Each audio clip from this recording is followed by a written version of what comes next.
What is up, guys? Randomonium here, back with another video. So, Worlds is really quickly approaching. It's starting up in a few days, and I figured now would be the best time to share something I've been working on for the entire season, actually.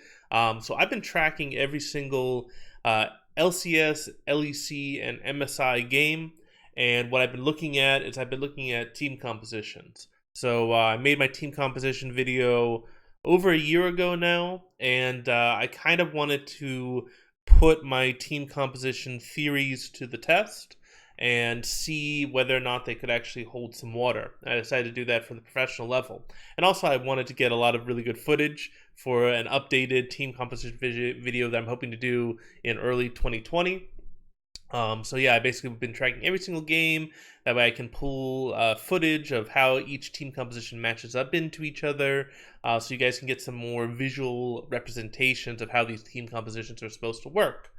The result is, though, is I've tracked 562 games, and I've been able to correctly predict the winner 69% of the time. And that's based solely off of the team compositions. So I'm going to go through the team compositions real fast for those who haven't seen that team composition video, and then we'll get into the math of the actual tool that I've created. So I'm identifying 5 basic team compositions that are on the right side of the screen. There's attack, catch, protect, siege, and split.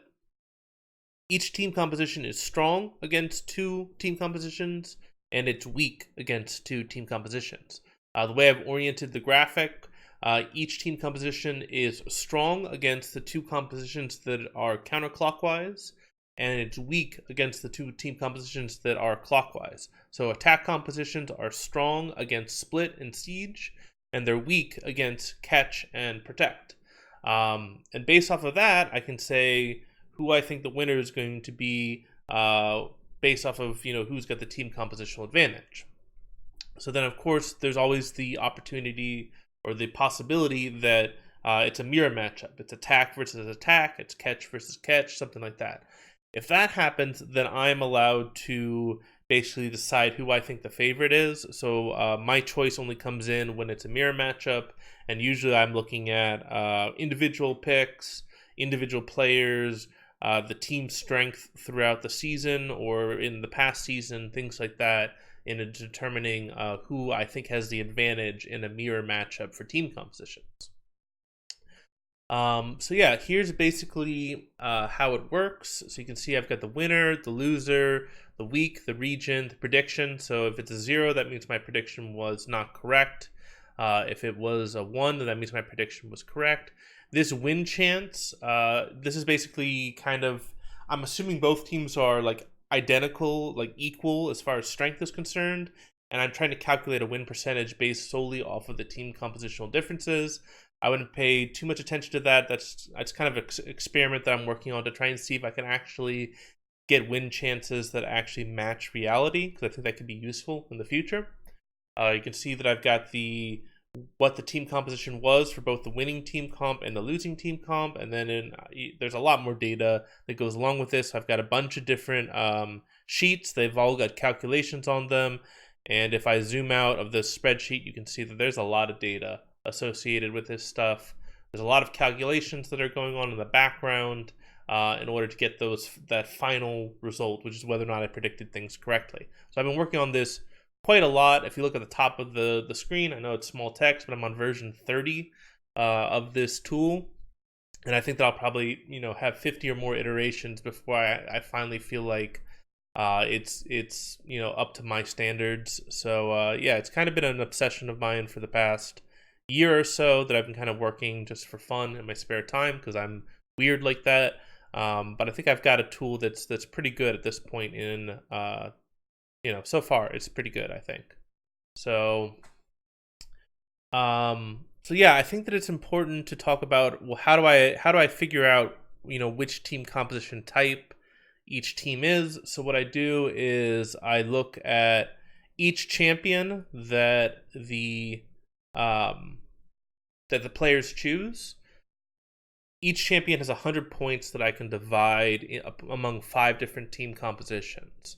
So, like, for example, Sejuani, she's like a really strong engaged champion. She's got good crowd control, her ultimate single target CC. So she's probably best at catch composition, then she's probably second best at attack compositions.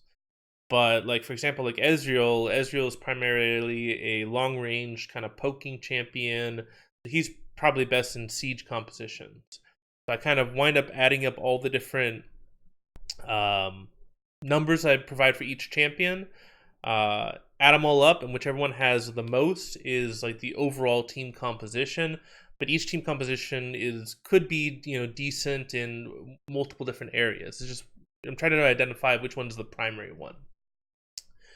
And that's how you basically figure out, what's your overall team composition, what's your overall win conditions, things like that. So, well, the good news is that I'm able to predict this 69% of the time, pretty large sample size. That means that there's also 31% of the time that I'm incorrect. And I think it's really important to also look at where I'm wrong to try and figure out like how I can improve the tool in the future. Maybe I can get up to in the 70s or even the 80s percent as far as predictions. That would be a much better tool. The higher certainty I can provide. So there's been 4 things that I've identified that are potential reasons why the team composition with the advantage doesn't win. Maybe you guys can think of more, and you guys can leave a comment. The main one that I've identified is that teams will fall too far behind in the early game. Team compositions really kind of don't ramp up in strength until like the mid game and the late game. So if you fall behind too much in the early game, it doesn't really matter if you have the team compositional advantage. You'll just get steamrolled because the enemy team has way too much stats, way too many levels, way too many items. They'll just run over you. It doesn't matter if you have the advantage. And I think that's the most common at professional level. You'll just get teams that just botch the early game, and it doesn't matter if they've got a team compositional advantage. They just wind up losing pretty hard. The second one is skill disparity between teams. So like I mentioned before, my tool is blind to the team strength. If it's G2 versus Excel, it treats both those teams as equal strength. So if Excel has the team compositional advantage, then I have to pick Excel. And that obviously, just because a team composition has the advantage doesn't mean they're going to win. I think that if a team composition has if a team has an advantage in the team composition department, they're more likely to upset, but it doesn't guarantee the upset. So I think skill disparity is probably the second most likely, especially when you're comparing like top teams in a certain region as opposed to bottom teams in a certain region. But it is really useful for predicting those upsets when it's like the number 3 team versus the number 5 team or something like that.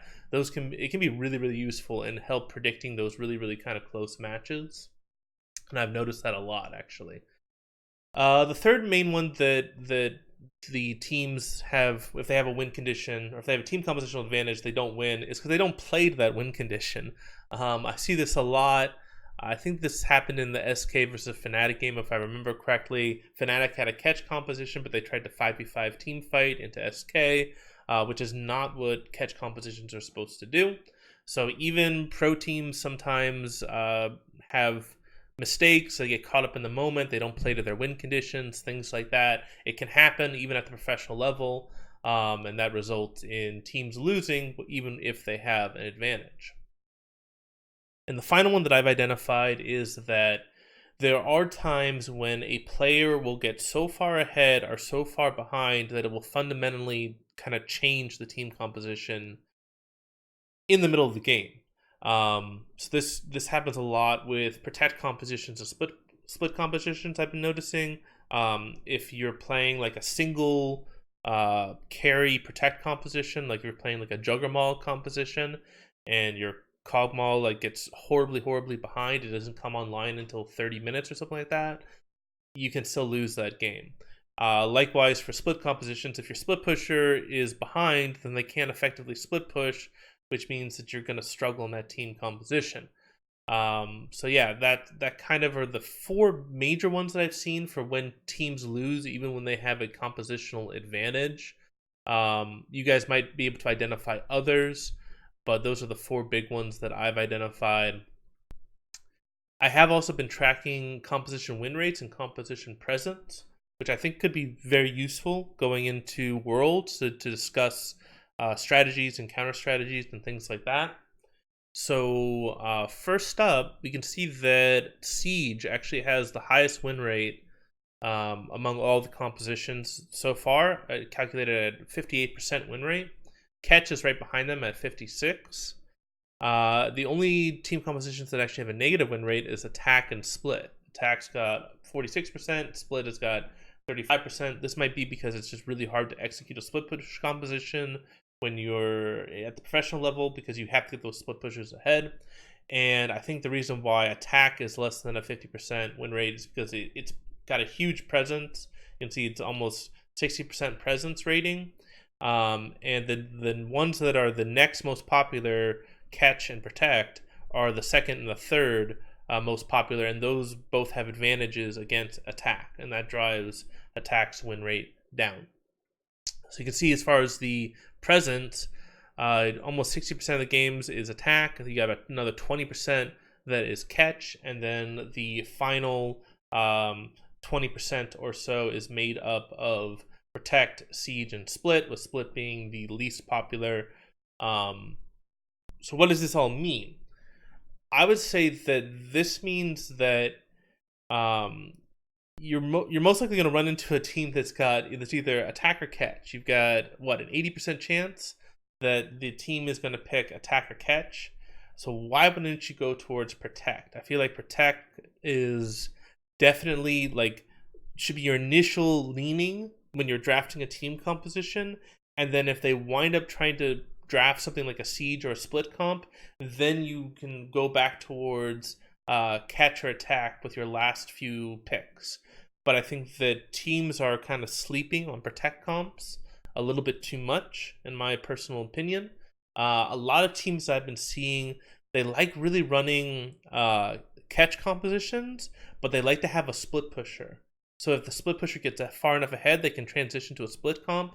That seems like it's a really balanced composition, because Catch is good into Attack and Split, and then Split is good into Siege and Protect. So you're kind of covering a lot of your bases between your primary and your secondary comp.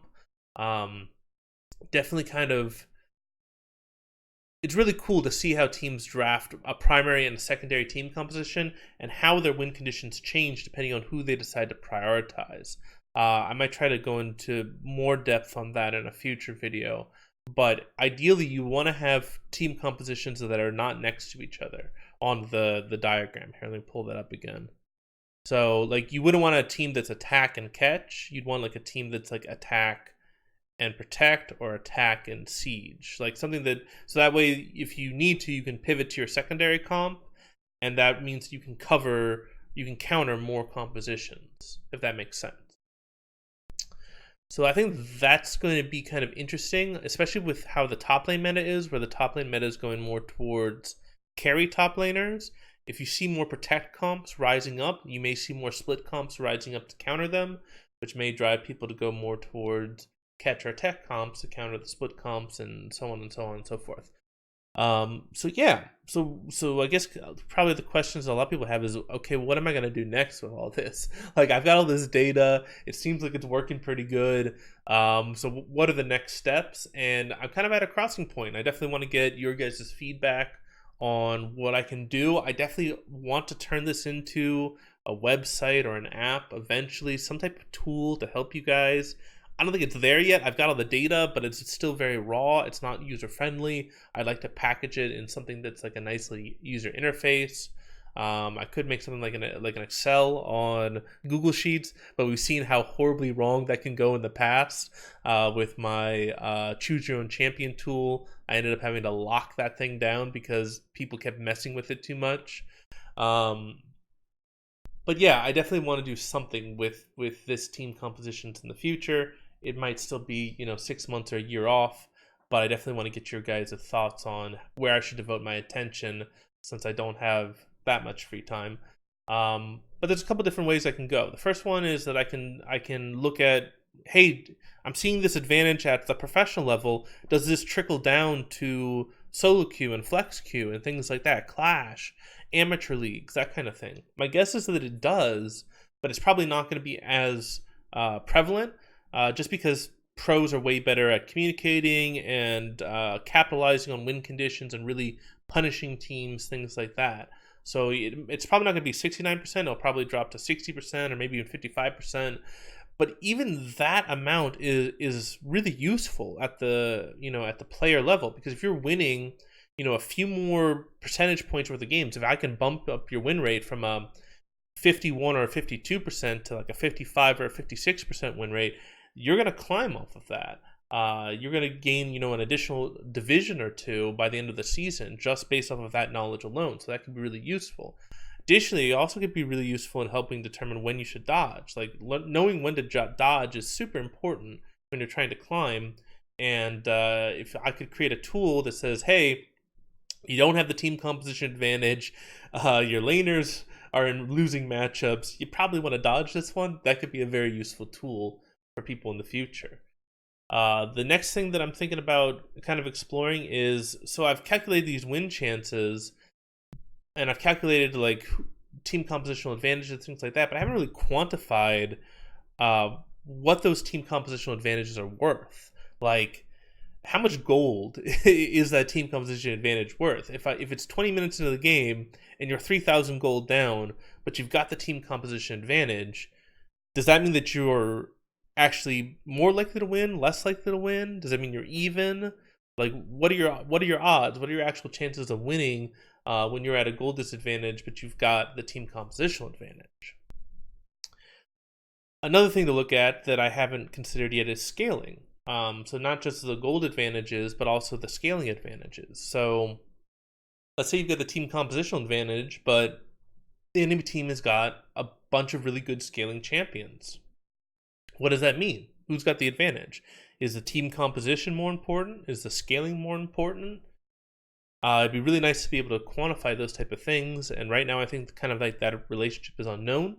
And I think also incorporating scaling into my tool could help people pick better, because one of the biggest Achilles heel of team compositional analysis is if you lose the early game, doesn't freaking matter what team composition you have. So I think that I need to incorporate scaling to help people get at least one or two winning lanes.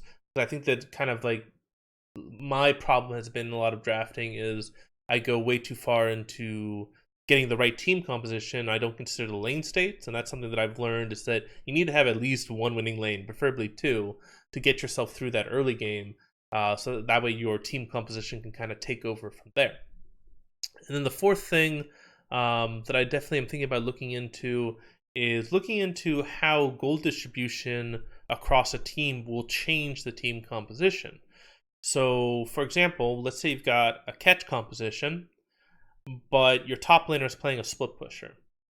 How far ahead does your top laner have to get before you're no longer a catch composition, and now it would be better for you guys to play towards a split composition to win conditions? I don't think that really has been identified yet. Is that when is that transition point where your win conditions shift from one composition to the other, and what are those gold breakpoints? What are those item breakpoints or scaling breakpoints? Things like that. So those are all areas that I think that I could pursue. I definitely want to get your guys' thoughts on which of those you think would be the most useful to you. And if there's some that I haven't mentioned, leave a comment on other ways you think that this could be improved, or other ways you think that this tool could be more useful to you in the future, if I was able to package it into a website or an app, something like that. But yeah, I hope you guys enjoyed this. I hope this is something that interests you. I'm really excited about it. I hope you guys can tell from my voice and whatnot, but I'll scroll through and you can see that I'm not BSing. I really have tracked every single game. So final games that I tracked was Fnatic versus Splyce, regional qualifier round 3. And I went through, so these are all the summer split games, and I've got the MSI games in the middle. Yeah, so these are MSI games, and then here are the spring split games. So yeah, I really have tracked over 500 games, 69% prediction rate. So I'm pretty happy. Hope you guys enjoyed this video. Hope you guys have a fantastic day. This is Randomonium signing off.